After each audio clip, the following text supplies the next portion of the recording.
היום נדבר על איך לעלות ולגדול במסת השרירים. אז ספר לנו כיצד. אוקיי, בכדי לגדול ולעלות במסת השרירים בגופנו ישנם מספר אלמנטים חשובים לתהליך הנ"ל, כמו הרכבת תוכנית תזונה בהתאם למצבו הפיזיולוגי של המטופל, שינה ומנוחה מספקת, בכדי שמערכות הגוף לרבות מערכת השרירים והעצבים יתאוששו ויפעלו בצורה אופטימלית, וכתוצאה מכך, כתוצאה מהתאוששות יש גם גדילה. וכמובן תוכנית האימונים אשר חיונית ליצירת מצב הגירוי של המערכות הגוף השונות, בעיקר מערכת השריר והעצב, שבהמשך גופנו יוצר אדפטציה, והביטוי יהיה בעצם גדילת שרירים. בכדי לגרות גדילת שרירים באופן מקסימלי ישנו הצורך ביצירת גירוי של סיבי השריר ומערכת העצבים. כמובן שיש לציין שהשרירים שלנו מורכבים מסיבי שריר המגורים על ידי מערכת העצבים, ומערכת העצבים מעבירים את הפולס, האות החשמלית, להתכווצות סיבי השריר. הרחבת כלי דם, או אותם כלי דם שאותם ניתן להרחיב בעצם על ידי שיפור בזרימת הדם או הגברת זרימת הדם אל השריר, כך ניתן בעצם להרחיב את כלי הדם ואפילו להוסיף כלי דם חדשים, מה שנקרא קפריליזציה. בתהליך המכונה אנגיוגנזיס בעצם, אנגיו כלי דם וגנזיס יצירה, כלומר יצירת כלי דם חדשים שמאוד חשובים לרשת מסועפת של אספקת כלי דם, וכתוצאה מכך גם שרירים מתרחב וגם רואים יותר את הוורידים ואת יתר כלי הדם. יש לציין גם שכלי דם מורחבים ורחבים מספיק משפרים כמובן את אספקת הדם ויחד איתו את החמצן לשריר, כתוצאה מכך גם חומצות האמינו, אספקת חומצות האמינו, המינרלים והמיקרו האלמנטים הנוספים מסופקים לשריר בצורה יותר טובה. גורם חשוב נוסף הוא מחסני האנרגיה, שמחסני האנרגיה בגוף שלנו מכילים את הגליקוגן, שהוא למעשה חומר תשמורת של הפחמימות. פחמימות שאכלנו בתזונה ובדיאטה שלנו, הם נאגרים בשרירים שלנו בצורת אותו חומר תשמורת שמחסן האנרגיה שנקרא גליקוגן. ובעת הצורך השרירים בעצם משתמשים בו. היות והשרירים שלנו מורכבים מ-72% מים, והפחמימות אוגרות את הנוזלים בתוך תאי השרירים, כל מולקולה של פחמימה יכולה בעצם לספוח הרי 2.7 מולקולות של מים, כלומר על כל גרם פחמימה 2.7 גרם נוזלים. הפחמימה סופחת אל תוך השריר, וכתוצאה מכך אנחנו יכולים להגביר את נפח השריר, את הלחות בשריר. חוץ מתזונה ודיאטה שעשירה בפחמימות, טווח החזרות בכל סט צריך להיות בטווח, הוא גם כן חשוב, הוא צריך להיות בטווח של 30 עד 45 שניות, לרוב בטווח של חזרות של 12 עד 20 חזרות, וכמובן שעושים את טווח החזרות נמוך, עד ישנו צורך לבצע כאילו את החזרות הנמוכות, ואם עושים, כלומר אפשר לעשות עבודה איטית בטווח זמן עם 12 חזרות, באותו טווח זמן שדיברנו על ה-30 עד 45 שניות, ואם עושים 20 שניות אפשר לעשות את זה בצורה קצת יותר מהירה. אציין שרוב הספורטאים נוהגים לעשות את התרגילים המבודדים ולא את התרגילים המורכבים כמו פרפר, פשיטות רגליים, כפיפות רגליים, extension, reflection וכו', כל תרגילים כאלה, וגם אז לרוב בסיום האימון, כלומר בסטים האחרונים של העבודה על השריר הספציפי. וזאת כדי למנוע את הגירוי המקסימלי של סיבי העצב של השריר. כי כדי לגרות את הסיבי העצב, כאמור אנחנו אמורים בעצם לגרות אותו על ידי משקל מקסימלי, על ידי הפעלת יותר יחידות מוטוריות בשריר. רוב מפתחי הגוף עושים את מרבית הסטים שלהם בטווח של, כדי לבנות מסת שריר, בטווח של 8 עד 12 חזרות, שזה אכן נכון לפיתוח מסת שריר, כי הוא עובד גם על שיפור הרחבת כלי דם וגם על גליקוגן וגם על הנושא של גירוי עצבי בצורה ככה סכמטית. אך אני מציע למרבית מטופליי שהגיעו לסטגנציה בשלב הנ"ל, והרבה אנשים מגיעים באמת לסטגנציה ברמות האלה, בשלבים כאלה, אז לעשות שינוי בטווח החזרות בכדי לפתח רכיבים ואלמנטים נוספים בסיבי השריר. למשל, בכדי לגרות יותר את סיבי השריר, לגדול יותר בעצם, בדרך מנגנון של גירוי עצב מקסימלי, גירוי עצבי מקסימלי של מערכת העצבים, ישנו הצורך להעמיס יותר משקל. בכל סט בעצם יותר משקל ובטווח חזרות נמוך יותר, כלומר ה-RM, repetition מקסימום של 3 עד 6 חזרות, ככה מפתחים יותר כוח אמנם, אבל גם בטווח של 5 עד 6 חזרות אנחנו עדיין יכולים לפתח מסה בצורה יעילה מאוד. וכך בעצם אנחנו יכולים לגרות בצורה יותר אידיאלית את מערכת העצבים, וככל שאנחנו מגרים יותר מערכת העצבים, יותר יחידות מוטוריות יפעלו בתוך סיבי השריר, וניצור גירוי גבוה יותר לשריר. כלומר, ככל שהגירוי גדול יותר, כך אנחנו יכולים ליצור גירוי עצבי, יותר יחידות מוטוריות עובדות בתוך סיבי השריר, ואז כתוצאה מכך אנחנו יכולים בעצם לשפר את המסה השרירית בצורה יותר יעילה. ואני לרוב ממליץ על טווח חזרות של 5 עד 6 חזרות, ולא 3 עד 6, אלא 5 עד 6 כדי יותר יעיל גם לכוח וגם למסה עדיין. כמו כן אני רואה בספורטאים אשר אינם מבצעים את טווח החזרות המלא, ולכן חשוב כן, כדי לנצל את כל טווח התנועה בכל חזרה, בכל סט שאנחנו עושים, אז חשוב לעשות אותו בצורה אידיאלית. בעיקר שמדובר גם בתרגילים מורכבים, כמו לחיצת חזה, כמו עליות מתח, כמו דדליפט, כמו סקואטים. אז מאוד חשוב לעשות את התרגיל בטווח תנועה מלא, כדי לתת לשריר גירוי מקסימלי. כמו כן, אני תמיד צופה ובודק את המקצוענים בעולם, ורואה שלמשל השרירן רוני קולמן, אותו מר אולימפי הידוע, שהוא גם מאוד חזק פיזית, וגם גדול כמובן, מבצע את תוכנית האימונים שלו בעיקר בכל סט בחזרות בטווח מאוד מאוד מהיר, זאת אומרת תנועות שלו מאוד מהירות, אבל טווח תנועה בדרך כלל מלא. למרות שלפעמים אני אומר למטופליי ברמה הגבוהה לעשות בהמשך תקופה מסוימת, כלומר כל תקופה מסוימת, לעבוד על הטווח הפנימי, על ה-inner range.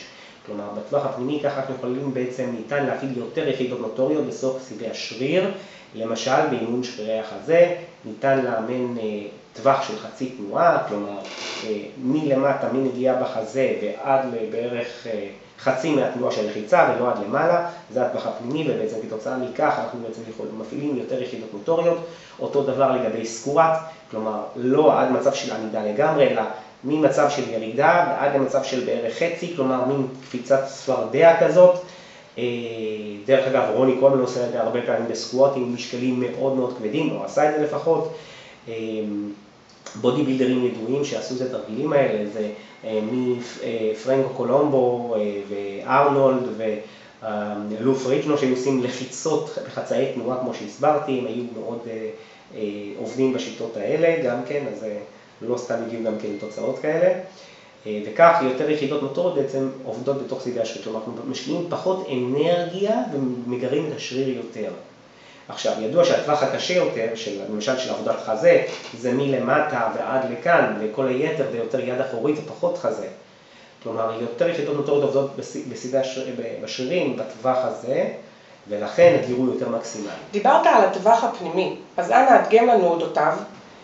הטווח הפנימי למעשה הוא טווח התנועה שקשה יותר, כמו שציינתי, בטווח של התרגיל, כמו שהדגמתי, לחיצת חזה, אז הטווח החצי טווח הזה, מהחזה ועד לאמצע, או לחיצת כתפיים למשל, עם דמבל או ברבל, אז זה מיליטרי פרס למשל, אז זה ממצב ממש מלמטה עד למצב כזה, והרבה פעמים רואים בחדרי כושר אנשים שעושים לחיצה בצורה כזאת, וזה הרבה פעמים הם עובדים על החצי הקל יותר, כי החצי הקשה יותר זה ממש לרדת עד לכאן. כלומר שהזוויות של הידיים ככה ולעלות עד למצב כזה, זה ה-inner range, הטווח הפנימי, וככה אנחנו בעצם מפעילים יותר יחידות מוטוריות.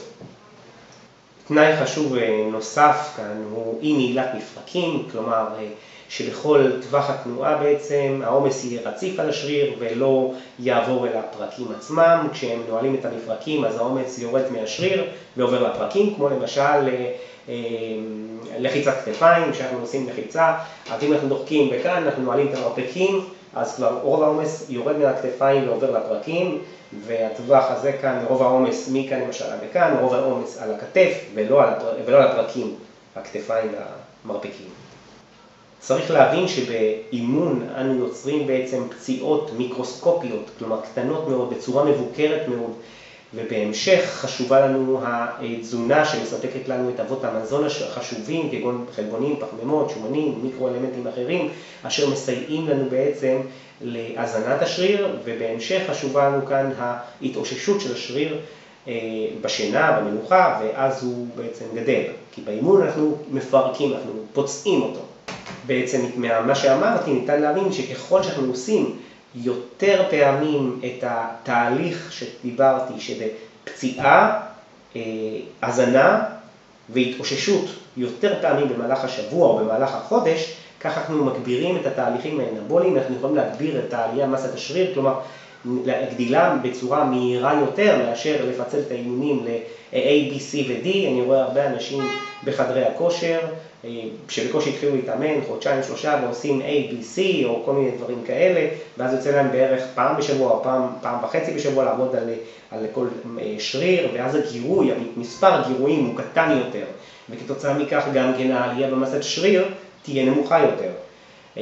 לא כך הדבר אצל ספורטאים מתקדמים, כלומר כל מיני מראי עולם ואנשים שבאמת ברמה הגבוהה ביותר, שהם כדי באמת להמשיך בהתקדמות הזאת צריכים להוריד הילוך, כלומר לעשות יותר פציעה יותר מסיבית לשריר, כמו שדיברתי על האימון עצמו, כדי ליצור את אותו גירוי. אוקיי? כי הרבה פעמים המסה שלהם היא כבר כל כך גדולה והם בשייפ כל כך טוב, שהם לא יכולים לעשות 3 פעמים שבוע אימון, כמו שאני ממליץ להרבה אנשים מתחילים, לעשות אימון ממוקד, אימון שלא יהיה ארוך מדי, אימון די קצר, על כל הגוף, full body workout, וזה דבר מאוד אידיאלי, לפחות בשלבים גם התחלתיים וגם הרבה פעמים מתקדמים משתמשים בזה. אני בעצמי, כשהייתי בתקופתי הקצרה, בודי בילדר השתמשתי בה, הייתי מתאמן 3 פעמים בשבוע, ראשון, שלישי וחמישי, full body workout, וזה הדבר שהניב לי את התוצאות הכי טובות. הייתי עובד הרבה על שילוב של בין כוח לבין מסה, כלומר לא הייתי עושה חזרות גבוהות, בין 5 ל-6 חזרות, זה דבר שהניב לי באמת גדילה. וכמובן שבאלמנטים נוספים, כמו התזונה וכו', שנמשיך, כמו שפירטתי בקליפים שעברו, אבל אנחנו נדבר על זה גם. אז לכן מומלץ, כמו שציינתי, לאנשים שרוצים לעלות במסת השריר, לעשות אימון לכל הגוף כ3 פעמים בשבוע או 3.5 פעמים בשבוע, כלומר ראשון, שלישי, חמישי, שבת, שני, רביעי ושישי, ואז אנחנו בעצם יום אימון, יום מנוחה, בלי הפסקה, אנחנו יכולים באמת לתת יותר מהלומות, יותר מכות, ובכתוצאה מכך להגדיל יותר טוב את מסת השריר. כמובן שהאימון צריך להיות מאוד ממוקד, הוא לא צריך להיות אימון שמכיל אין ספור סטים, 20-30 סטים שזה הרבה אנשים עושים, כי זה מיותר וחבל. כמו כן, גורם חשוב נוסף כאן, כשאנחנו מדברים על אימון, אז זה תכנון תוכנית האימון עצמה, כמו למשל, למשך שבוע, לנסות כל שבוע לעלות את המשקלי העבודה ב2.5 קילו למשל, אם אנחנו עושים לחיצת חזה עם 100 קילו, וזה ה-RM שלנו, בוא נגיד 500 קילו, אז אנחנו שאיפה להעלות את זה באמת בכל שבוע, להשתדל להעלות את זה, והרבה מהמשחק זה פה בראש, כלומר להיות מאוד חזקים בראש, כמובן שמישהו ישמור עלינו וכו', אבל המשחק כאן הוא הרבה מנטלי, הוא לא רק פיזי, וברגע שאתה יודע שאתה הולך לעשות ואתה הולך להרים את זה, אז אתה יכול להרים את זה. אין כאלה מכך עוררים, כלומר אם אתה חזק בראש, אתה יכול להיות גם חזק בגוף. ולכן זה פרט חשוב נוסף. כמו כן, הרבה פעמים אני אומר לאנשים לעשות תוכניות אימונים, סתם בהם, אנחנו מדברים על תוכנית full body workout, למשל על לחיצת חזה, אנחנו עושים את 3 פעמים בשבוע, ראשון, שלישי וחמישי, או שני, רביעי ושישי. אז אם עשינו ביום ראשון, בואו נגיד, RM שלנו, בואו נגיד זה 100 קילוגרם, RM 8 או RM 10, 100 קילוגרם, אנחנו רוצים יום אימון יום ראשון, אנחנו נעשה בערך 80% מהיכולת שלנו, כלומר עדיין נעבוד, אבל לא נגיע לכישלון ממש במשקל, כלומר נעבוד עליו, נפעיל את השריר, אבל לא נגרה אותו עד הסוף, מה שנקרא. יום שלישי ניתן אפילו נרד לכיוון 75%, בין 60 ל-75% במקסימום, ביום חמישי ניתן את 100% מהיכולת שלנו, ואפילו ננסה גם להוסיף משקל וגם להתגבר על המכשול הזה המנטלי וגם הפיזי. וזאת שיטה טובה, הרבה פאוורליפטרים עובדים לפיה, אבל זאת שיטה טובה מאוד גם לבודי בילדרים, היום הרבה בודי בילדרים גם כן משתמשים בשיטה הזאת. אמנם לא פה בארץ בחדרי הכושר, כי זה פחות סביר להניח שרואים את זה, אני פחות רואה את זה בכל אופן, אבל היא שיטה מאוד מאוד טובה. אילו תרגילים הכי מומלצים לבחירה לעלייה במסת השרירים? אז אכן נשאלת השאלה, אילו תרגילים כדי לבחור בכדי לעלות במסת השריר? והתשובה היא די פשוטה, מומלץ לבחור תרגילים שמפעילים כמה שיותר יחידות מוטוריות בסביבי השרירים, או שפשוט תרגילים מורכבים כגון לחיצת חזה, עליות מתח, סקואטס, דדליפט וכו'. אתם מוזמנים לעשות לנו לייק ולשתף את החברים שלכם. ואם ישנם שאלות, אתם מוזמנים לשאול אותנו בתגובות.